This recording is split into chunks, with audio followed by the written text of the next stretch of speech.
Students अब हमारे पास नेक्स्ट क्वेश्चन है, question number 8। If f is a function defined on close interval 0 to π/4 by fx is equal to cos x if x is rational and it is equal to sin x if x is irrational, तो then show that f is not Riemann integrable function. तो हमें इसके लिए फिर से वही करना पड़ेगा, लोअर इंटीग्रल निकालना है और अपर इंटीग्रल निकालना है। तो उन सबसे पहले हम लेते हैं इसे पार्टीशन।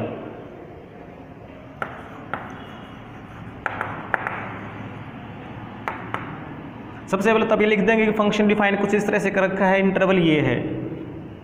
तो हम एक पार्टीशन ले लेते हैं, P B A partition of close interval 0 to π/4 which divide 0 to π/4 into n sub intervals of equal length. तो हम जो पार्टीशन लेंगे वो क्या करेगा, इस इंटरवल को n पार्ट्स में डिवाइड कर देगा, n सब इंटरवल्स में, जिसमें हर एक सब इंटरवल की लेंथ क्या ले लेंगे, हम इक्वल ले लेंगे। और किसके बराबर, let delta r equal to delta equal to b minus में a बाई n। अब b यहाँ पर क्या है, π/4, a क्या है 0, n तो हमने n ही ले रखा है, तो इसकी वैल्यू बनती है π/4n, यानी π/4 हम ले लेते हैं delta r for all r।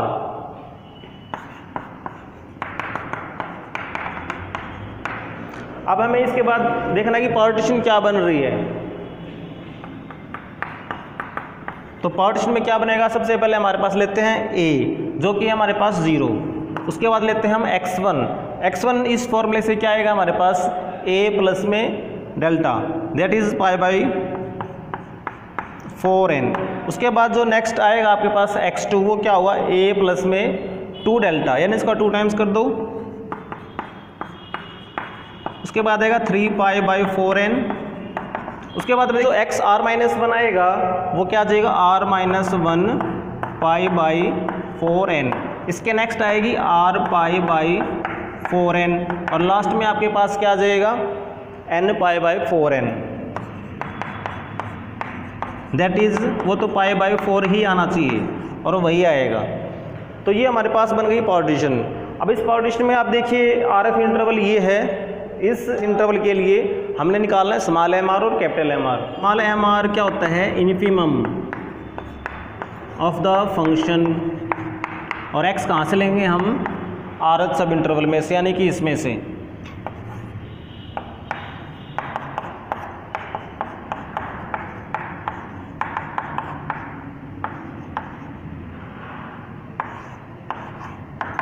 अब देखिए जो फंक्शन की वैल्यू है हमारे पास वो बता रखी है कि अगर x रेशनल है तो वैल्यू है cos x, अगर x इरेशनल है तो है हमारे पास sin x। इस इंटरवल की बात करें 0 to π/4, इसमें cos x की वैल्यू sin x से ग्रेटर देन इक्वल होती है। तो इसका मतलब जब इन्फिमम की बात करें तो वैल्यू हमारे पास कहाँ से आएगी, sin x से ही आएगी। और sin x के लिए हम सबसे कम वैल्यू के लिए क्या यूज़ करेंगे, जो सबसे छोटी वैल्यू है x की, ये यूज़ करेंगे। तो ये आपके पास आ जाएगा साइन ऑफ r-1 π/4n। तो ये आपके पास आ जाता है स्मॉल mr। अब ऐसे ही अगर हम निकालते हैं कैपिटल mr, तो वो क्या होता है, सुप्रीमम ऑफ fx, जहाँ पर x किसको बिलोंग कर रहा है, rth सब इंटरवल को, यानी सेम यही लिखेंगे हम r-1 π/4n और r π/4n। अब देखिए इस सब इंटरवल में अगर हमें इसकी सुप्रीमम चाहिए तो देखिए फंक्शन की सुप्रीम कहाँ से आ सकती है, cos से या sin से। cos की वैल्यू sin से बड़ी है तो cos से ही आएगी, और cos में हम कौन सी वैल्यू लिखेंगे। अब ये cos क्या होता है, डिक्रीजिंग फंक्शन होता है, तो इसमें स्मॉल वैल्यू के लिए बड़ी वैल्यू आती है, तो स्मॉल सी वैल्यू ये बनती है। तो अब देखिए हमारे पास कैपिटल mr भी आ चुका है, स्मॉल mr भी आ चुका है, डेल्टा r तो हमने डिफाइन कर ही दिया था। अब हम निकालते हैं LFP। इसका फॉर्मूला है हमारे पास summation r from 1 to n small mr delta R. अब स्मॉल एम आर की वैल्यू है हमारे पास sign n-1 pi by 4n, और डेल्टा आर की वैल्यू है हमारे पास पाई by 4n। Pi by 4n तो बाहर लिख दिया हमने ब्रैकेट में साइन 0 0। नेक्स्ट अगर r को 2 रखते हैं तो आपके पास बनेगा ये 1, तो ये बन जाएगा साइन पाई बाई 4n। अगर हम 3 रखेंगे तो आपके पास बन जाएगा 2, यानी कि साइन 2 पाई बाई 4n। इस तरह करते करते जो लास्ट की टर्म आएगी हमारे पास n रखेंगे लास्ट में, तो आपके पास बनेगा n-1, तो sign n-1 pi by 4n। अब इसका सम हमें करना है। अब इसका फॉर्मूला हमारे पास क्या है कि अगर साइन के जो एंगल्स हैं अगर वो AP में होते हैं तो इसका फॉर्मूला बनता है कि साइन हम लिखेंगे first angle pi by 4n plus last angle n-1 pi by 4n, और इस पूरे को करेंगे डिवाइडेड 2 से।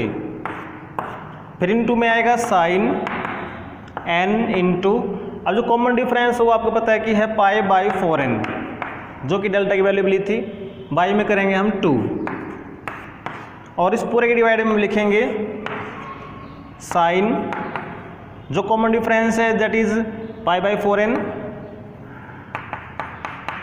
इसको डिवाइड करेंगे हम 2 से। अब इसको सिंप्लीफाई करके देखते हैं तो ये आएगा पाई बाई 4n साइन। अब देखिए इनको ऐड करना है तो ये है n-1 और ये 1, तो ये n ही रह जाएगा, तो ये n पाई बाई 4n, और बाई 2 भी है तो ये 2 और लिख देते हैं यहाँ पे ऐसे, इनटू में साइन n से n कैंसिल हो गया और ये बच गया पाई बाई 8 हो गया, और डिवाइड में क्या है हमारे पास साइन पाई बाई 8n। अब इसमें भी देखिए n कैंसिल हो रहा है हमारे पास, तो ये क्या आता है पाई बाई 4n, और ये साइन देखिए पाई बाई 4 और ये 2 पाई बाई 8, ये भी पाई बाई 8, तो ये बन गया साइन स्क्वायर पाई बाई 8, और डिवाइड में क्या है साइन पाई बाई 8n। तो ये वैल्यू आ गई हमारे पास LFP की। अब LFP के बाद हम निकालते हैं लोअर इंटीग्रल, उसके लिए क्या करना पड़ेगा, हमें लिमिट लेनी पड़ेगी। तो now taking limit as n tends to infinity, तो ये क्या बन जाएगा आपके पास लोअर इंटीग्रल। उसको हम क्या कहते हैं कि ये सुप्रीम बन जाएगा इन सभी का LFP का। उसके लिए हम इसमें लिमिट ले रहे हैं n टेंड्स टू इन्फिनिटी। तो इसमें देखिए तो यानी यहाँ पर और एक यानी यहाँ पर है, तो इन दोनों को इकट्ठा कर लेते हैं। ये बच गया बाहर, इसको लिख लेते हैं साइन स्क्वायर पाई बाई 8, ये कांस्टेंट है। अब क्या बच गया पाई बाई 4n, और यहाँ पर है पाई बाई 8n, तो इसको 8 बनाने के लिए ना हम 2 से गुणा और 2 से भाग कर लेते हैं। तो 2 से गुणा हमने यहाँ कर दिया और 2 से भाग हमने यहाँ कर दिया, और डिवाइड में क्या है साइन पाई बाई 8n। ऐसे करने से इसकी लिमिट बन जाती है हमारे पास। इसकी लिमिट क्या बन जाएगी 1, और ये जस्ट ये रह जाएगा 2 sine square pi by 8। This is equal to 1 minus में कोस, जैसे कि 2 साइन स्क्वायर x है तो ये बन जाएगा 1 माइनस में कोस 2x, तो ये 2 इंटू पाई बाई 8, यानी कि 1 माइनस में कोस पाई बाई 4, और 1 माइनस में कोस पाई बाई 4 होता है 1 बाई रूट 2। अब निकालते हैं हम अपर रीमान सम, इसको फॉर्मूला है summation capital MR delta R। अब कैपिटल MR की वैल्यू हम निकाल चुके हैं कि this is equal to cos r-1 pi by 4n, और डेल्टा R की वैल्यू हम निकाल चुके हैं पाई by 4n। R very from 1 to n। अब इसमें भी पाई बाई 4n कांस्टेंट है, इसको हमने बाहर लिख लिया। अब इसमें देखिए जैसे ही हम r को 1 रखते हैं तो आपके पास बन जाएगा ये 0, तो cos 0 नहीं होता 1 होता है, इसलिए हम इसको लिखा रहने देंगे। नेक्स्ट टर्म के लिए जैसे 2 रखेंगे तो हमारे पास क्या आएगा, यहाँ पे बन जाएगा 1, यानी कि पाई बाई 4n। नेक्स्ट अगर हम 3 रखेंगे तो ये बन जाएगा 2,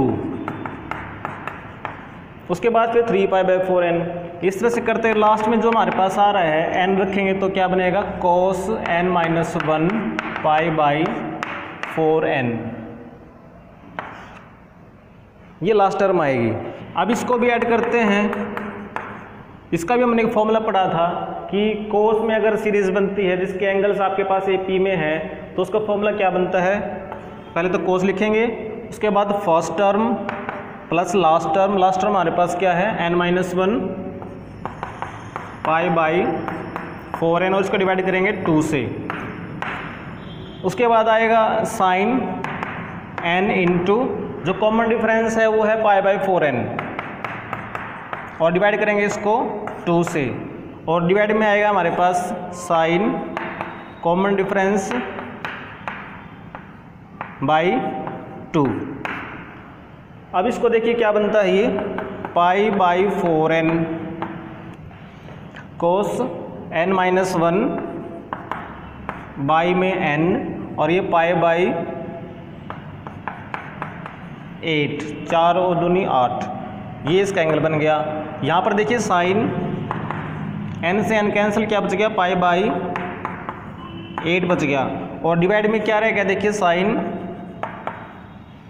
ये π/8n, ये आ गया आपके पास UFP। हमने यहाँ से निकालना है अपर इंटीग्रल, उसके लिए हम फिर क्या लेंगे, लिमिट लेंगे।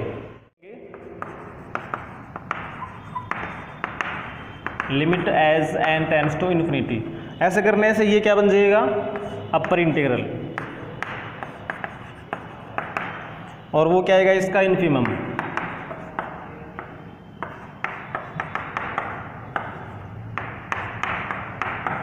P is a partition.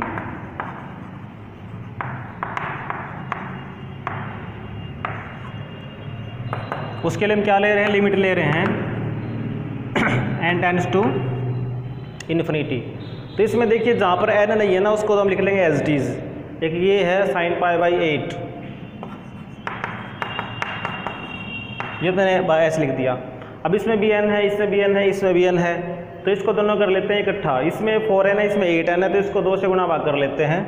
2 को हमने यहाँ लिख दिया और ये लिख दिया हमने π/8n, और ये है साइन π/8n, और ये और लिख देते हैं cos n से डिवाइड कर दो 1 - 1/n और π/8।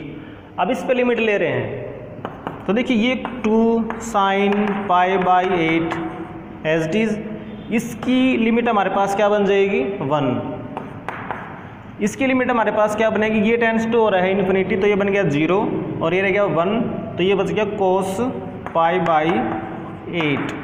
अब इसके लिए फॉर्मूला यूज़ कर सकते हैं, 2 sin x cos x का फॉर्मूला होता है sin 2x, that is sin 2 π/8, that is कि sin π/4, और जिसकी वैल्यू होती है 1/√2।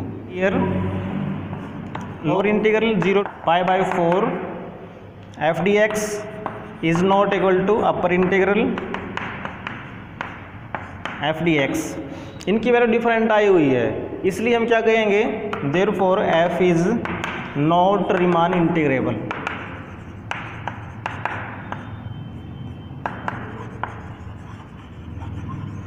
On 0 to π/4।